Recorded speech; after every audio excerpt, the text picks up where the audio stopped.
Thank you, Brenda. Good morning.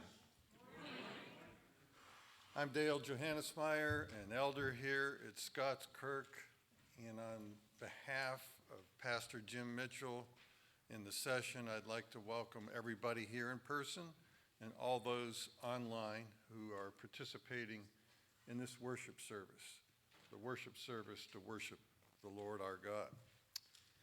To prepare us for worshiping our Lord, our God, in your bulletin are some verses from Philippians. I would encourage you to read those verses and then take a few moments to prepare your hearts and minds to worship God.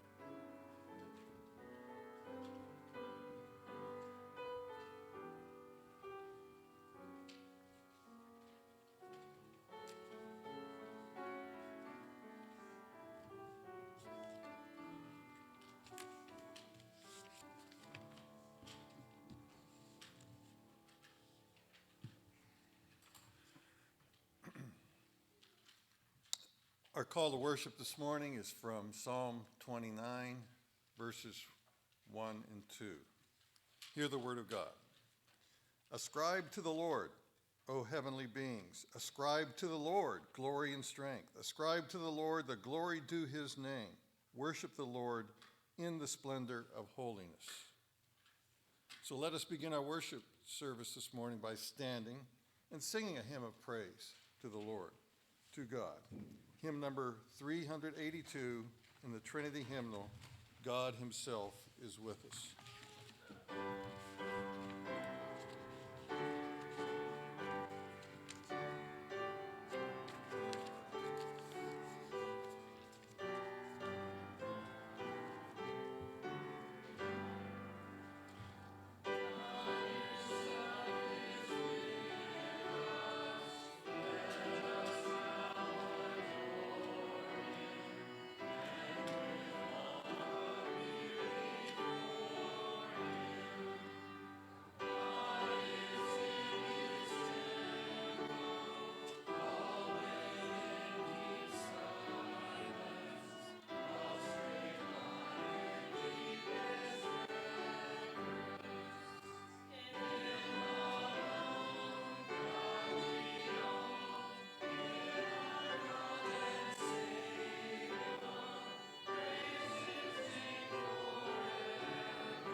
Let us pray.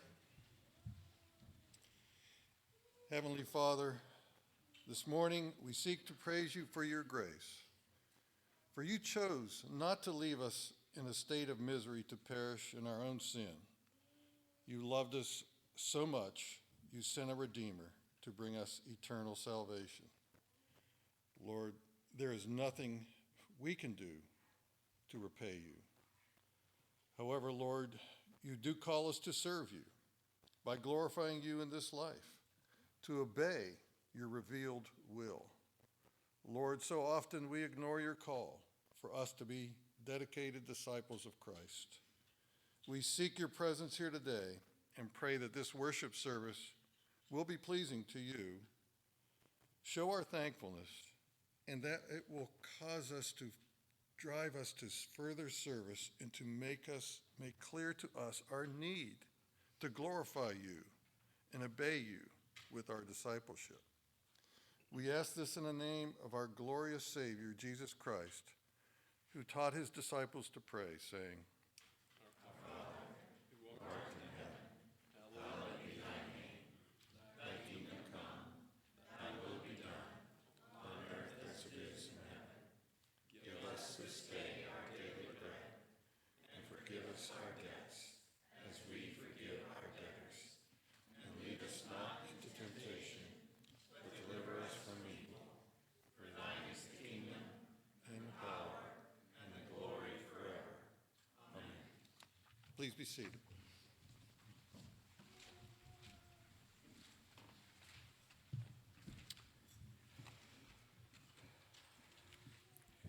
We serve a holy God who cannot tolerate sin in his presence, and as such, none of us can stand before his throne based on our own merits. For by our nature, we are sons of wrath like the rest.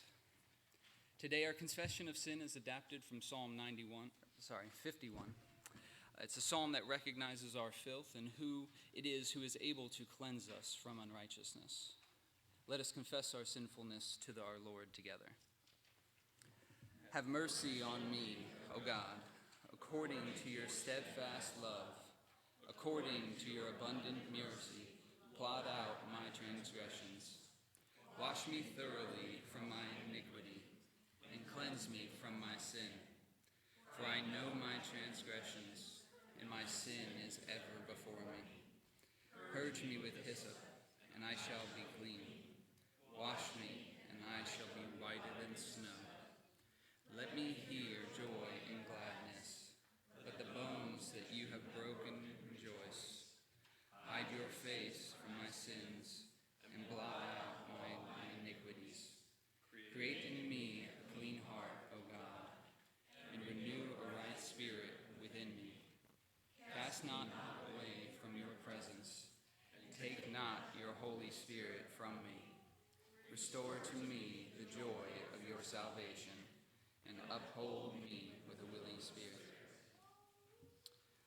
Our God is faithful, and he has not left us without hope, for he has redeemed those who put their trust in Christ. And our assurance of pardon today comes from the book of Romans, chapter 5, verses 6 through 11. Hear the word of God Almighty. For while we were still weak, at the right time Christ died for the ungodly. For one will scarcely die for a righteous person, though perhaps for a good person one would dare even to die.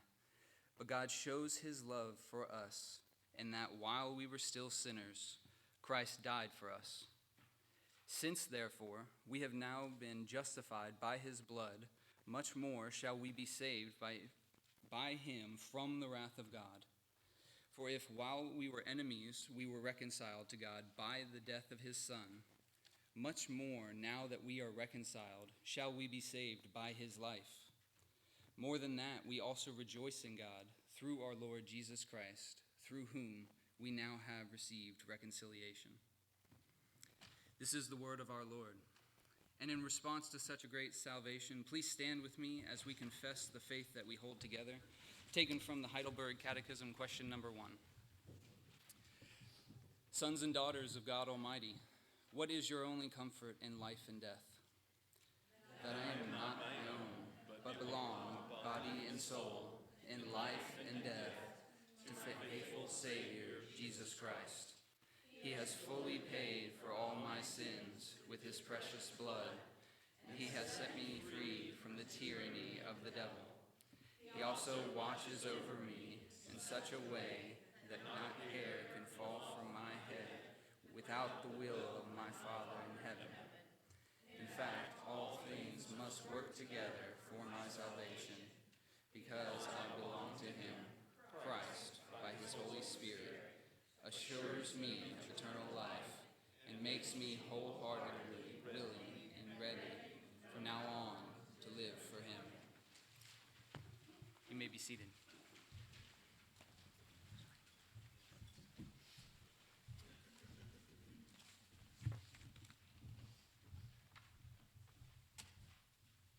You all may recall that recently we had the ordination and installation of deacons. We have one more installation to go, and that is of an elder, which is Barry Montoya, who has served as an elder at Scots Kirk before. So this will be a reinstallation to that office, and how thankful we are, Barry, that God has given you the wisdom and calling and grace to serve alongside others as the session of Scots Kirk, to lead with plurality, which as a pastor I am very blessed to serve with. Now, the questions are abbreviated for reinstallation. This is the 5th through 7th questions of the vows that you originally took when you accepted the office.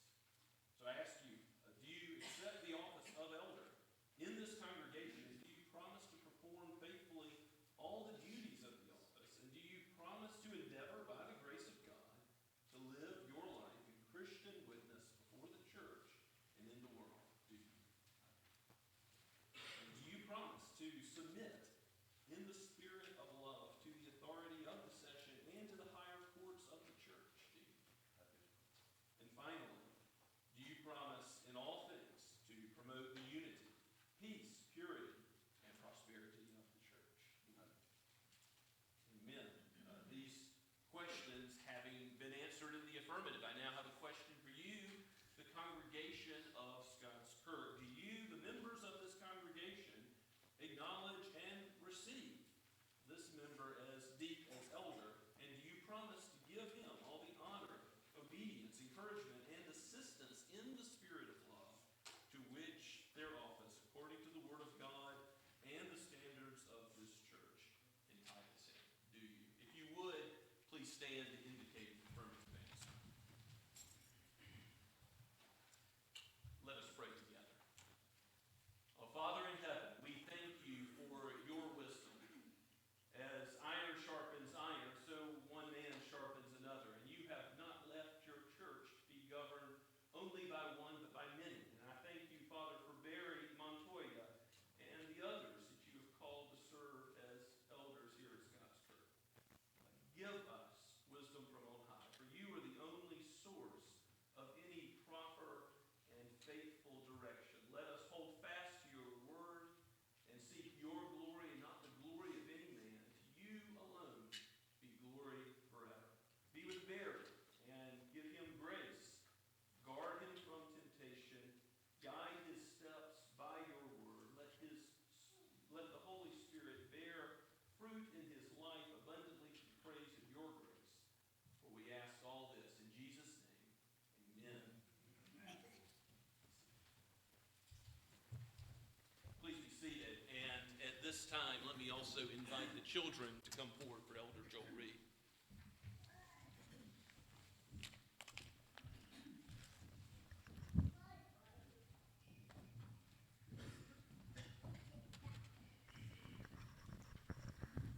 All right. So, we're almost there. I bet you we can move these books a little bit here. There you go. How about that? Does that work? All right. So, how many of you like to be last? You do, huh?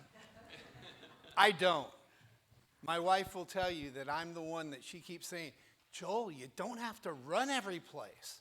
I said, I'm not. I'm just walking. She says, but you take about 3 steps to every one of mine. But It's one of those that even when I was younger, I get really excited about going someplace, and I would be running to be at the front of the line.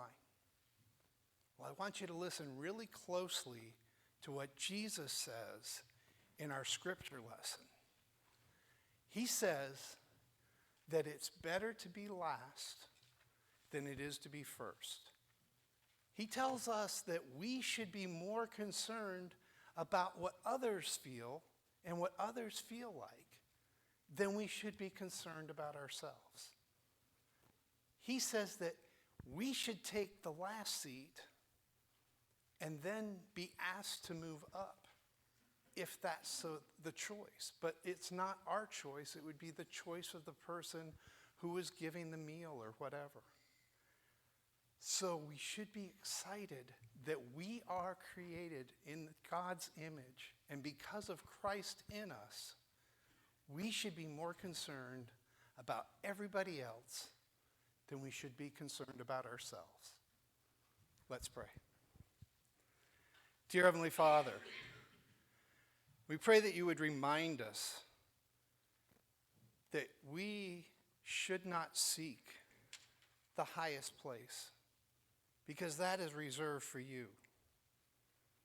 We should instead seek to see how we can serve others rather than ourselves.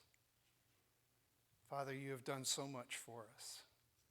You have redeemed us, brought us into your family. Father, make us more and more like you. In Jesus' name we pray. Amen.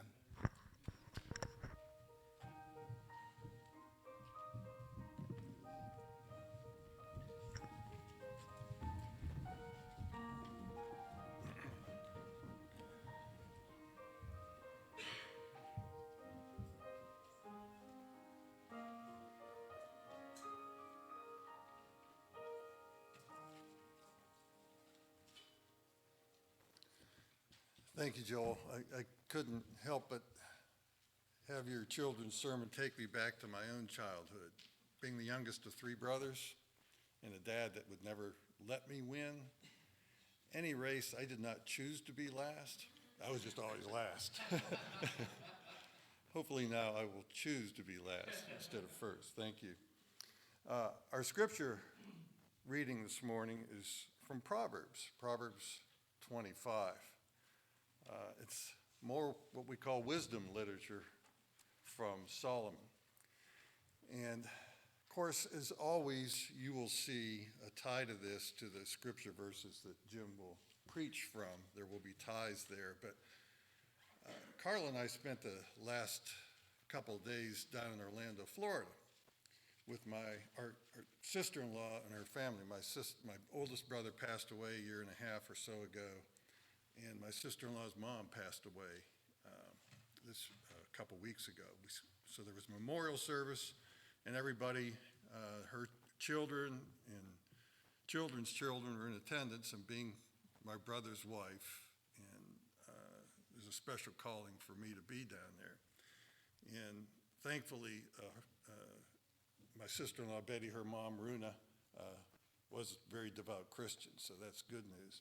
So when you get all sorts of family together, you can't help but talk about family things. You know, my dad always comes up, Grandpa, my dad, my earthly father, my brother in Christ, and he was a faithful Christian. And he taught substitute school at the local high school right up to his death. And one of the things he did was he'd never mention it, but he'd bring a Bible, and he'd just have it, it's a public school, but he'd have that Bible in the front corner of the desk. And then he'd put a thought for the day up on the blackboard, and it would be a proverb. Of course, he wouldn't call it a proverb, but it was a thought for the day. But it truly is wisdom literature. Hear the word of God. These also are proverbs of Solomon, which the men of Hezekiah, king of Judah, copied. It is the glory of God to conceal things, but the glory of kings is to search things out. As the heavens for height and the earth for depth, so the heart of kings is unsearchable. Take away the dross from the silver, and the smith has material for a vessel. Take away the wicked from the presence of the king, and his throne will be established in righteousness. Do not put yourself forward in the king's presence, or stand in the place of the great. For it is better to be told, 'Come up here,' than to be put lower in the presence of a noble. What your eyes have seen, do not hastily bring into court. For what will you do in the end when your neighbor puts you to shame? Argue your case with your neighbor himself, and do not reveal another's secret, lest he who hears you bring shame upon you, and your ill repute have no end. A word fitly spoken is like apples of gold in a setting of silver. Like a gold ring or an ornament of gold is a wise reprover to a listening ear. Like the cold of snow in the time of harvest is a faithful messenger to those who send him. He refreshes the soul of his masters. Like clouds and wind without rain is a man who boasts of a gift he does not give. With patience a ruler may be persuaded, and a soft tongue will break a bone. If you have found honey, eat only enough for you, lest you have your fill of it and vomit it. Let your foot be seldom in your neighbor's house, lest he have his fill of you and hate you. A man who bears false witness against his neighbor is like a war club or a sword or a sharp arrow. Trusting in a treacherous man in time of trouble is like a bad tooth or a foot that slips. Whoever sings songs to a heavy heart is like one who takes off a garment on a cold day, and like vinegar on soda. If your enemy is hungry, give him bread to eat, and if he is thirsty, give him water to drink. For you will heap burning coals on his head, and the Lord will reward you. The north wind brings forth rain, and a backbiting tongue angry looks. It is better to live in a corner of the housetop than in a house shared with a quarrelsome wife.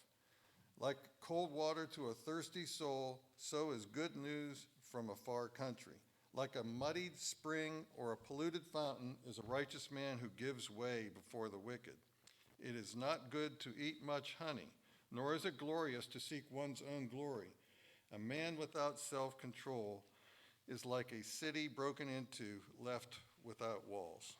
The grass withers, the flower fades, but the word of our God will stand forever. Amen.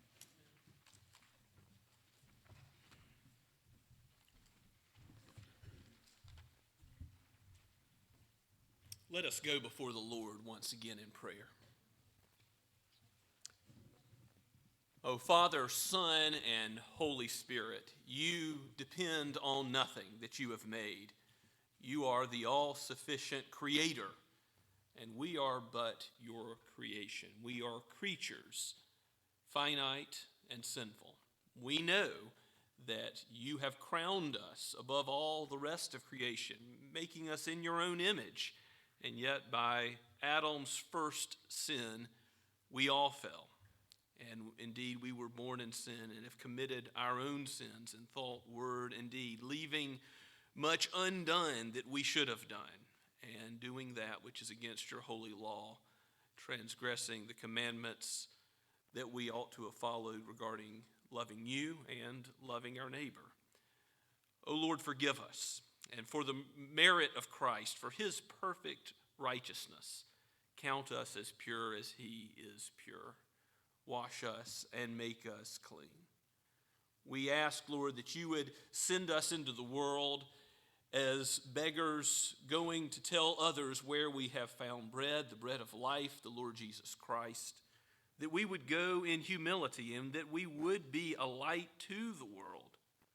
Father, we pray that you would send grace upon Summerville and every pulpit that preaches your word today. We ask for your favor, for your blessing to come. May your word be what arrests our attention and causes us to repent and trust in Christ and to bear fruit by the work of your Spirit in our lives. Father, we pray for our neighboring church in Shem Creek and ask for your blessing to be upon them in particular, for their officers, as well as Reverend Ben Carver. We ask for more opportunities to plant churches here in the Low Country for the sake of your glory and your gospel going forward. Lord, aid our ministry teams as they are looking at their charters and becoming active again. We look forward to what you will do through each member of this body. And we thank you, Father, for the gifts and the talents that you have bequeathed to Scots Kirk. Lord, let everyone be used and used well to your glory. May we be faithful servants according to the gifts that you have given. Father, bless those who are at the middle school retreat even now, those who are chaperoning and the middle school students who have been learning about your word all weekend.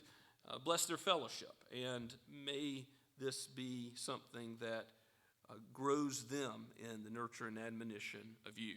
Father, we pray your blessing upon parents and children and those who seek to grow in the knowledge of the Lord Jesus Christ. Help them, help parents as they seek to raise those children, help those children in their obedience to their parents in the Word, in the Lord. Father, we also pray that you would call us as a church to be more and more about evangelism, about reaching out to the lost with words and deeds that are fitting, with wisdom, with humility and meekness, and that you would bring about faith in those who have not yet trusted in Christ, and bring all those who are your sheep to unity with a Bible-believing church, even here, if it would be your will. And Lord, let this gospel ring into the furthest reaches of the world, from the east and west and north and south. Let men and women, boys and girls, come streaming into your kingdom. We pray for the work with refugees that goes on throughout Bridge Europe, and with the Van Dalens in Lithuania, and the work that Scott Andes has gone to do. We pray for the Whitties in Spain. Lord, we continue to lift up the Goodmans in Wales, and we also pray for what you will do in the years ahead with the Robolos. We ask, Father, that you would bless the hospital in Sahiwal, Pakistan, and the deeds of love and mercy that go forth with the hands of the doctors and the nurses there. Be with the Ackermans as they seek to lead in that endeavor. In a Muslim world where there is much darkness, let the light of Christ shine.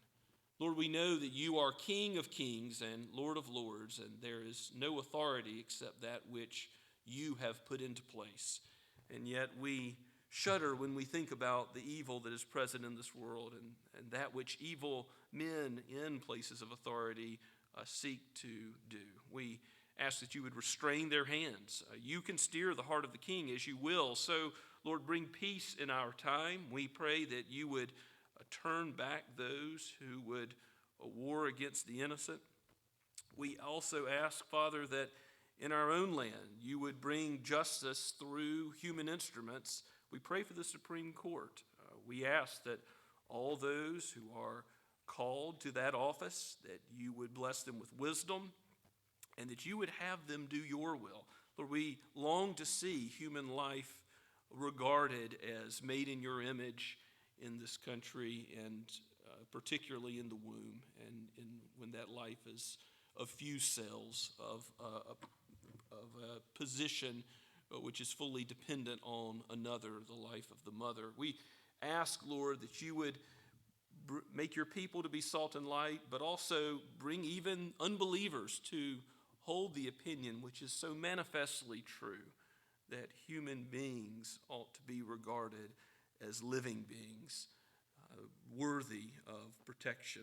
Father, we pray that you would do a new work in our hearts today. Let your word cause us to be changed, that we would not leave as we have entered, but let it be sharper than a two-edged sword with us. Let us be cut to the quick, so that we do turn to Christ and behold in him all that we need for life abundant here in this world, and life everlasting, where every tear will be wiped away, every malady corrected, We look forward to that day and ask that you would be with those who are sick or ill. Be with Gay and Larry Schaefer. Bring them comfort and give Gay progress as you have given her the opportunity to go into rehab.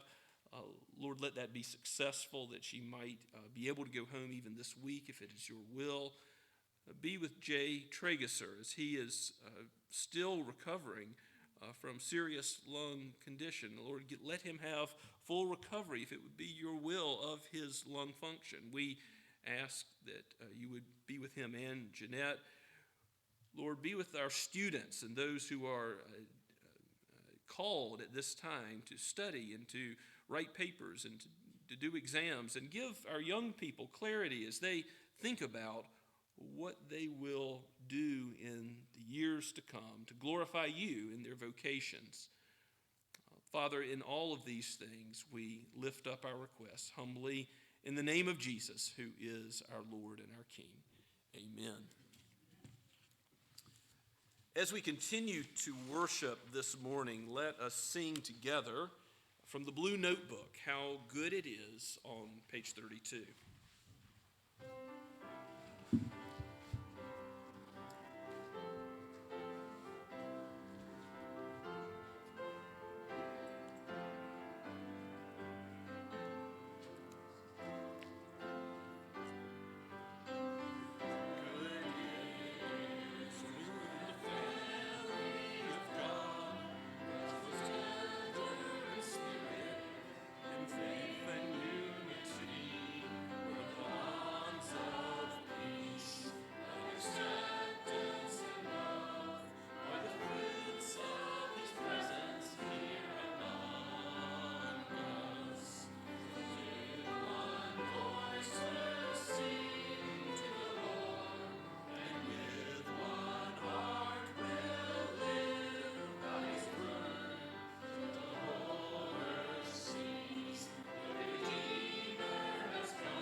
Let us pray. O gracious Heavenly Father, let us be one, even as you are one with the Spirit and the Son, that truly the world may see that we belong to you. Let us love one another and encourage one another, for you have called us not to live the Christian life alone, but to be together. May we walk in unity with patience and love and forgiveness, even as Christ forgave us. May our lives be living sacrifices to your glory, even as you've called us to steward material wealth. We ask that these tithes and offerings would be used for your kingdom to go forward for the sake of your glory alone. We pray in Jesus' name, amen.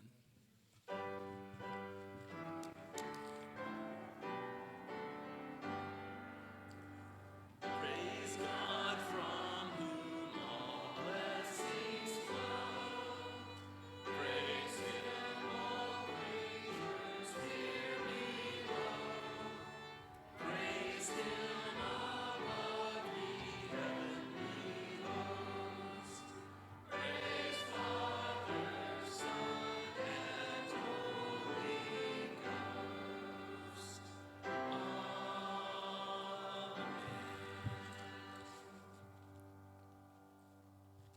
Please be seated and take your copy of God's Word and turn with me to Luke chapter 14. Luke 14 will be taking a larger section of text today, from verse 1 all the way down to verse 24. You're going to see that this all takes place at the same dinner party where Jesus has been invited. But it's not a festive occasion, it's a tense occasion, an awkward occasion, an uncomfortable exchange as the Pharisees are doing what they've been trying to do. Catch Jesus, trap Jesus. And Jesus is doing what he came to do, to point the way to his kingdom, to everlasting life, even if it's quite the opposite of what we might expect. And so he's going to teach in two parables. We're going to see both the parable of the wedding feast and the great banquet, which are going to teach us, yes, about social interaction and table manners, but so much more than that.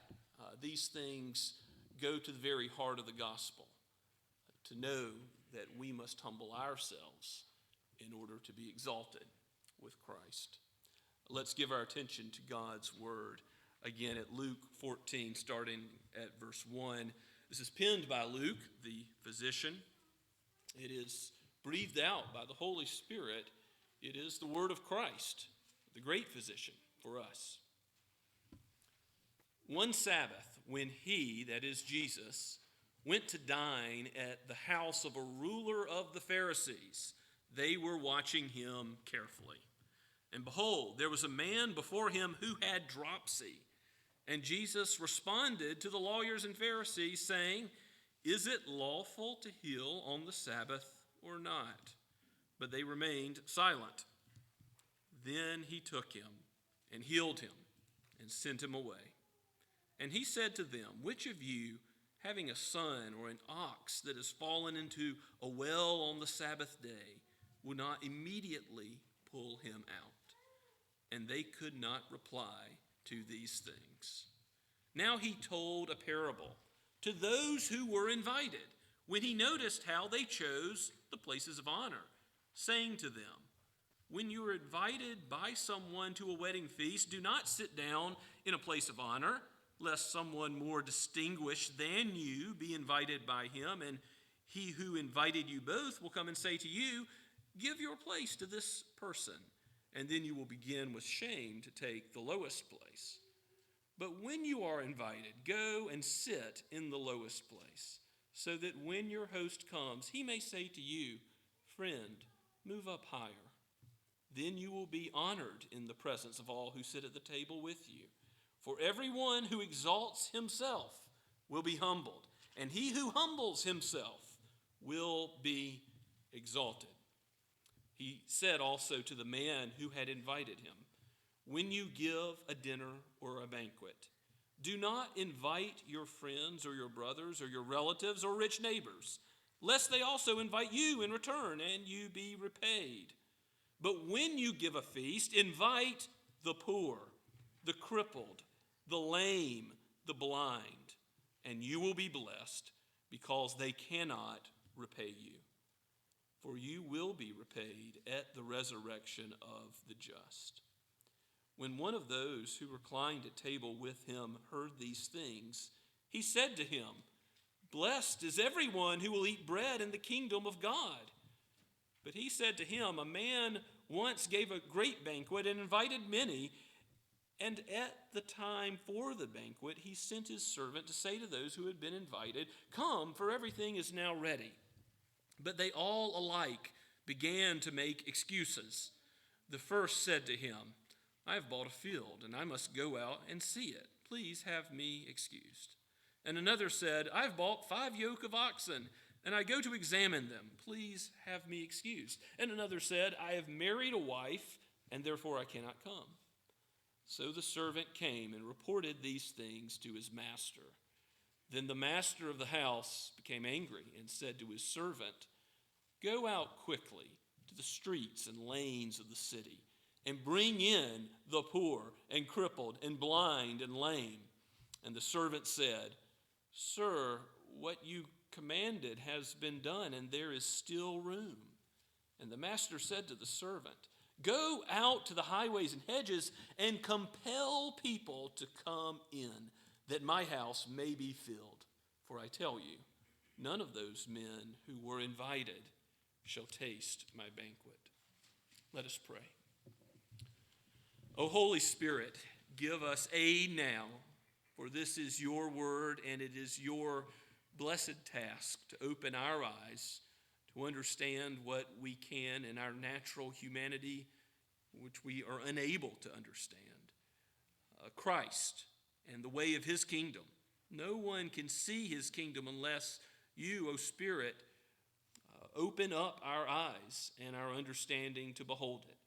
So help us to see Christ as he truly is, and even as you have called us to reverse worldly standards, let us humbly serve you and therefore others in his name. For we pray in Jesus' name, amen. Jesus went to a party. He was not too holy that he would not go and partake of food and drink alongside of these Pharisees.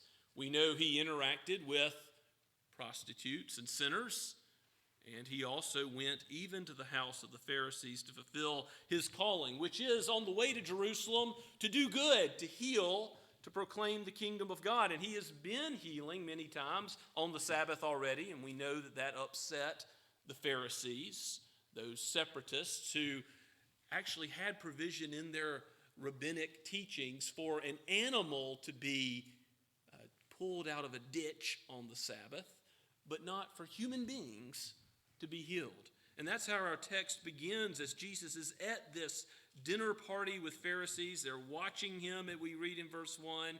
But then in verse 2, we see that there is a man there who needs healing, a man who had dropsy. Now, what is dropsy? It's an older word for some acute edema, swelling, having to do with the heart, like congestive heart failure perhaps, or the kidney, or kidneys or the liver. One of these things is causing this man to have a condition that's probably going to be something that takes his life. It's a serious matter, a serious condition. And Jesus is already on the way to heal him, and he asks in verse 3, is it lawful to heal on the Sabbath or not?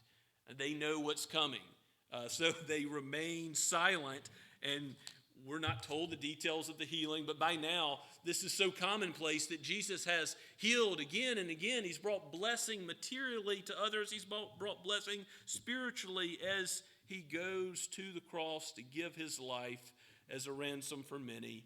Here he takes this man, he heals him, he sends him away.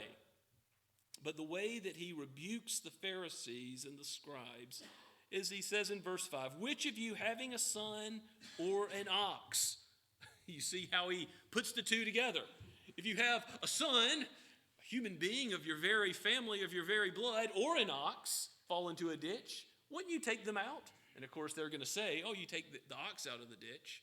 Well, how much more should you not take this man out of the ditch, as Jesus has just done?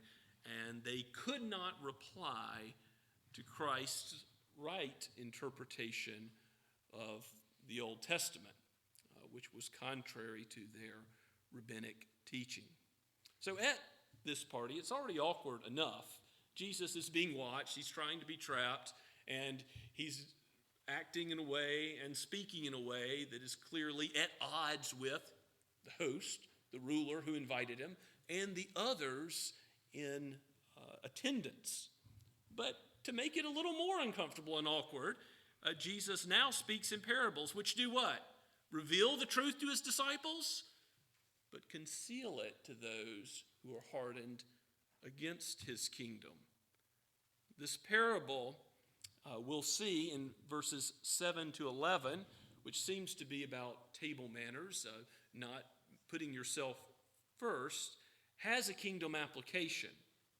He tells this parable noticing how when people came to the banquet, the very banquet he's at, that they chose the best seats of honor. Now, there probably would have been multiple U-shaped couches where there would be reclining together with groups of people to eat. And it's sort of like, you could use the analogy of a wedding party. At a wedding banquet, there's the bride and the groom and all the bridesmaids and the groom's party all together. That's the seats of honor.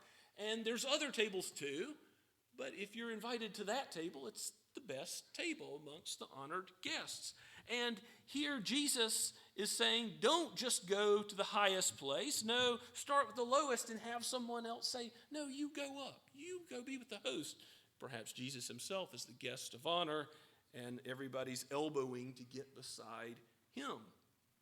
So he says, if you want to be honored in the place of all, what do you do? And he's repeated this teaching about the kingdom of God and the great reversal that happens with it. If you exalt yourself, what's going to happen? You're going to be humbled.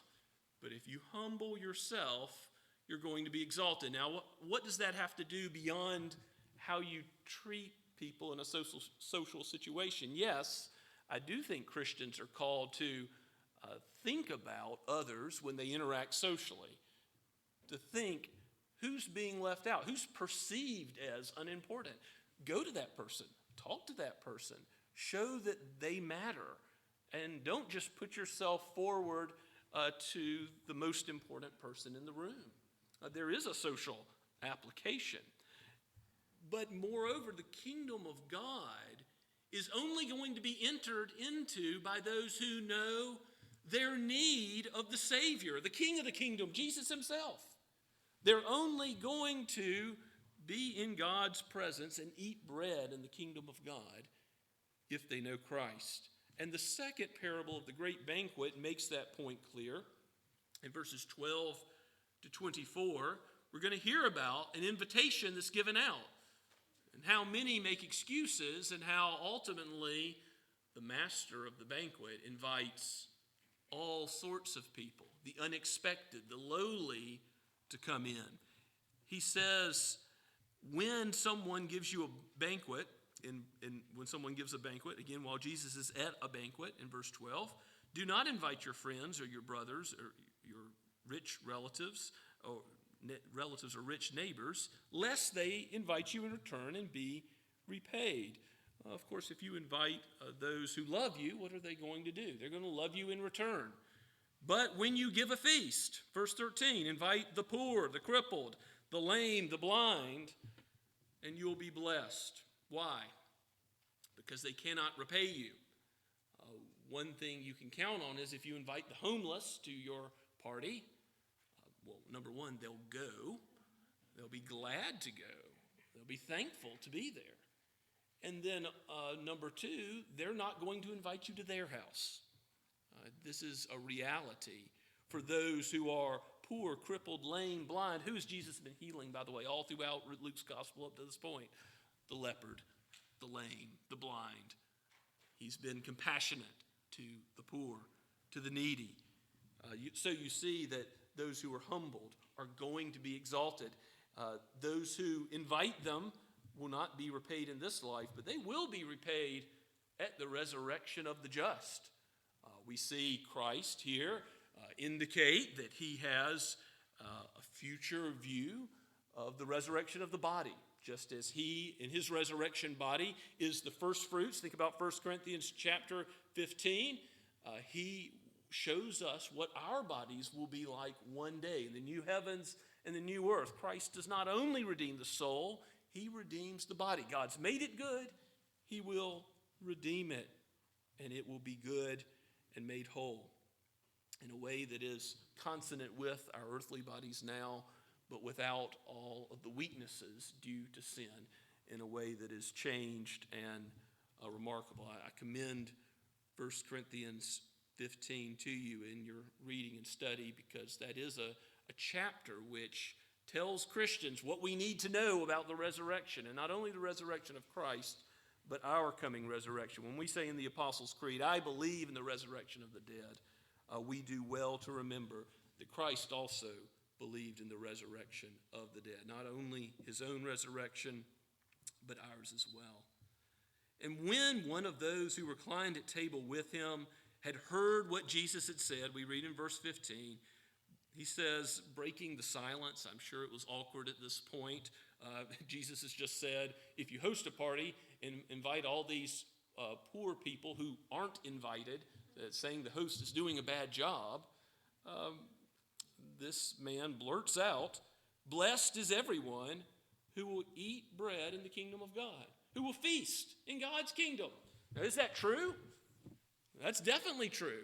We don't know. Some commentators suppose he might be speaking in a way that is still cynical, or perhaps not understanding who's invited into God's kingdom. So Christ is going to answer him in a way that steers those religious leaders away from any idea that they are the keepers of the kingdom of God, and that these Gentiles from the north and south and east and west are uninvited.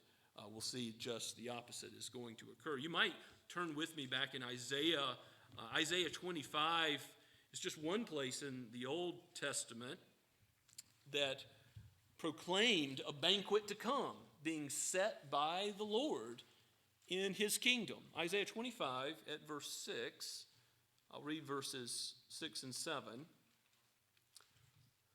On this mountain, the Lord of hosts will make for all peoples. Who? Just the Jewish leaders, the scribes and Pharisees? No. On the mountain of the Lord, that's Mount Zion, the Lord of hosts will make for all peoples a feast of rich food, a feast of well-aged wine, of rich food full of marrow, of aged wine well refined. And he shall swallow up on this mountain the covering that is cast over all peoples, a veil, the veil that is spread over all the nations. He will swallow up death forever, verse 8, and the Lord God will wipe away tears from all faces, and the reproach of his people he will take away from all the earth, for the Lord has spoken. Goes on, there's a wonderful picture of the new heavens and new earth, not unlike Revelation chapter 19, where we hear about the marriage supper of the Lamb and how blessed it will be when we sit down one day to dine with Jesus.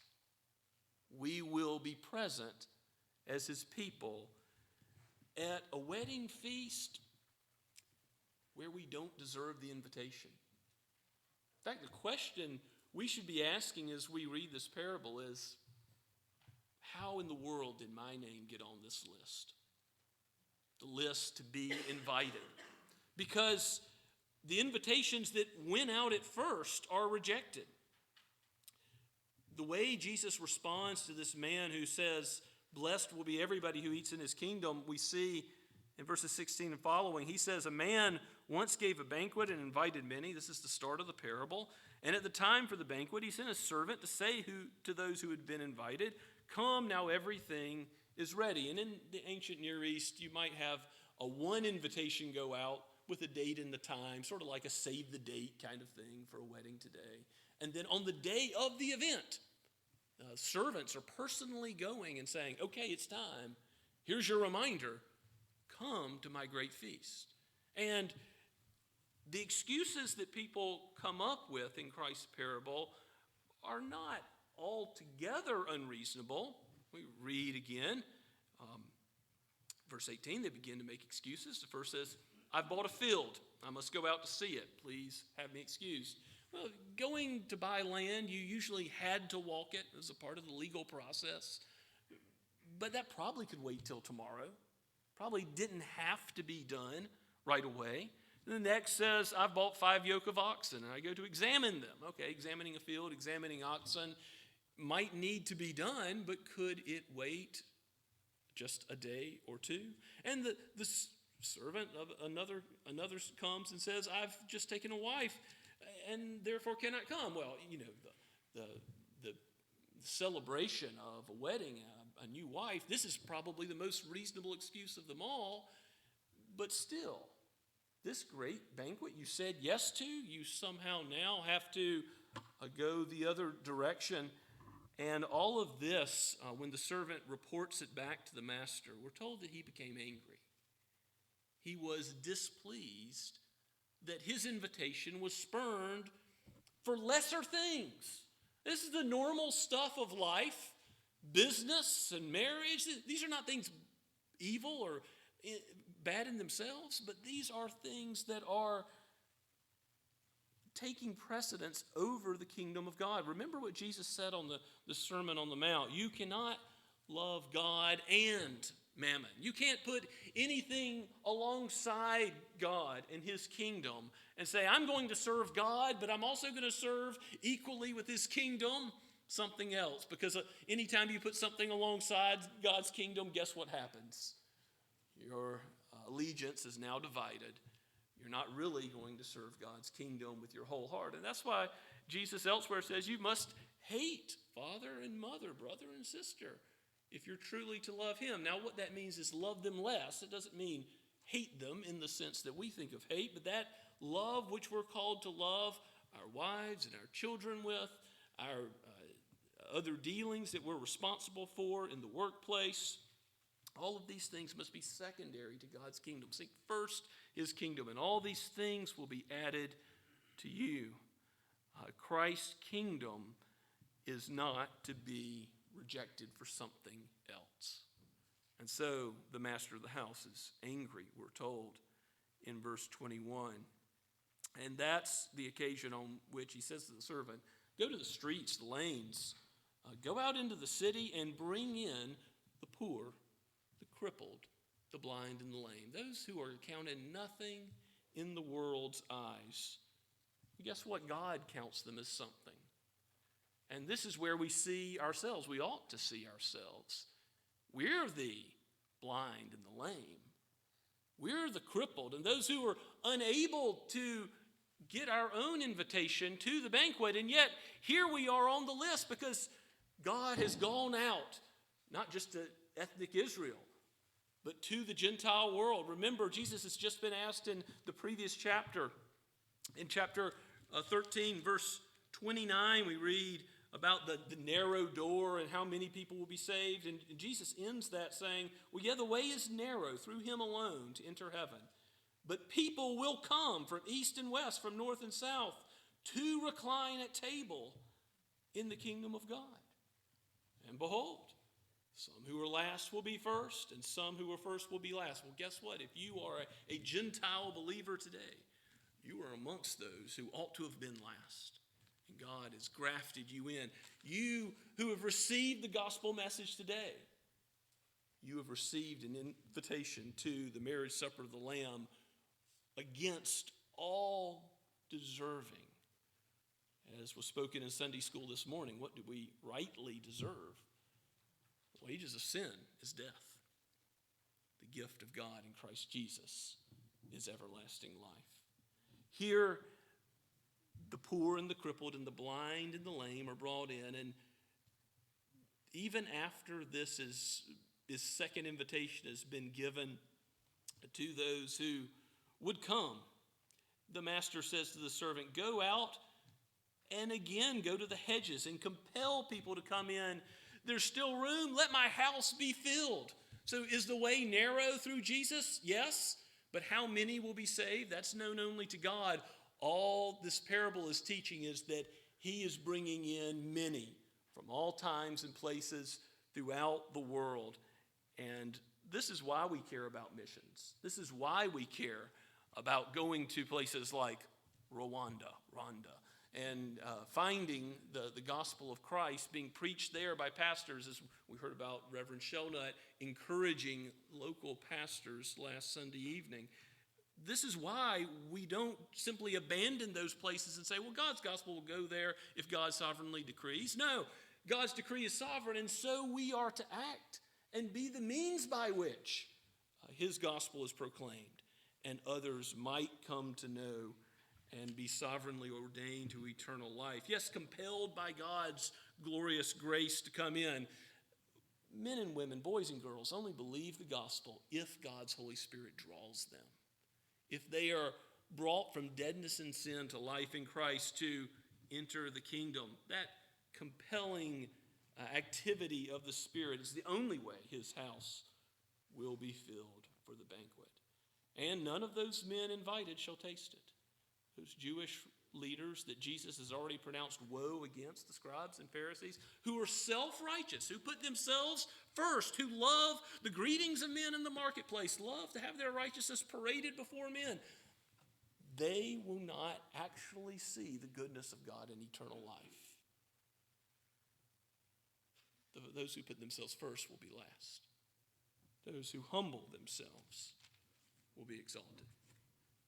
May we who have heard this kingdom proclaimed today cling to Christ as our only hope in life and in death. And may we with zeal go out to the highways and byways, to the hedges and lanes of Summerville, and to the ends of the earth with this gospel, knowing that it is the power of God for salvation to the Jew and to the Gentile, to every human being. May we proclaim the goodness of Christ as beggars going to tell other beggars where to find bread. Let's pray together. Father, we thank you for your word, for its truth, for Christ's unveiling of the gospel in parables, for your Spirit's work that has already gone on. Lord, give us hands and feet which seek to do your will. Give our hearts a renewed zeal and encouragement to bring the gospel to all peoples, that your house may be filled, that we might dine with many at the marriage supper of the Lamb who are from every corner of the globe, even in our own communities, our neighborhoods, our workplaces, our places of recreation where we have been given opportunity to speak that truth to them. Oh Lord, give us the opportunity and the wisdom and the strength and the power to do what you've called us to do. For we pray in Jesus' name, amen. As we respond to God's word, let us sing once again to him from Trinity Hymnal 493. We have known thee as we ought.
until we reach the other side of Canaan's shore and behold God and his face there. Go with his blessing. Now to him who is able to keep you from falling and to present you before his glorious presence without fault and with great joy. To the only God, our Savior, be all glory, majesty, power, and authority through the Lord Jesus Christ before all time, now and forever. Amen and amen. Amen.